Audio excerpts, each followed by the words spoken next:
up guys, it's Nick with Frisella. It's about that time of year to start planting fall annuals. We got all kinds of cool ones, cold hardy ones, some that are going to be blooming soon, some that are going to have really cool foliage. We're going to take a look at a few. So stick along to the end and we'll teach you a thing or two.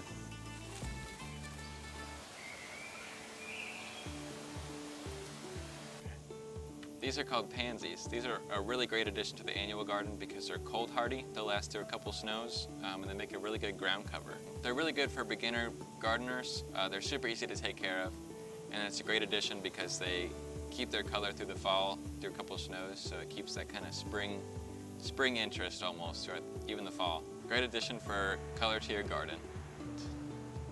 Here I have snapdragons. These are a really exciting plant for me because they're really fun. They get these nice, kind of interesting shaped flowers. If you squeeze them a certain way, they open their mouth.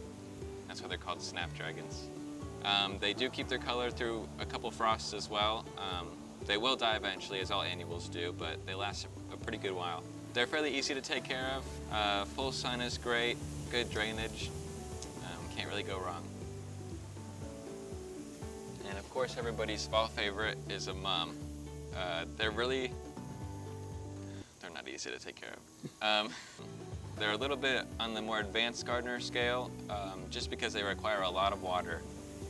And actually, if they don't get enough water consistently, they can start to wilt, or they call it flagging. If that happens too often, the stems will just over time become a lot weaker and they'll split down the middle, which is, it's not very sightly looking, or it's not very attractive looking. And it'll hurt the plant eventually over time. They come in all kinds of colors. There's like orange, yellow, red, burgundy, very versatile. They're a great addition to like a pollinator garden for the annuals. They are kind of fragrant, kind of like that bergamot kind of smell to them. Yeah, they're pretty cool. Another really exciting addition to any garden is coleus.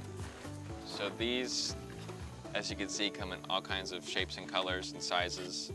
There's like lime green, a full maroon one. They're great. Really easy to propagate, so you can just cut them on any stem near there's a break of leaves, put them in water and they'll root, I mean, probably the next day, honestly. They're pretty cool. Very vigorous. They can get pretty tall. I think some of them can get up to 3 feet, and then some of them are more kind of ground cover. Keep them trained really well, so if you just keep cutting them, they'll eventually start creeping. Full sun to part shade is good. They will bloom. Generally, just a really easy plant to take care of for any beginner garden.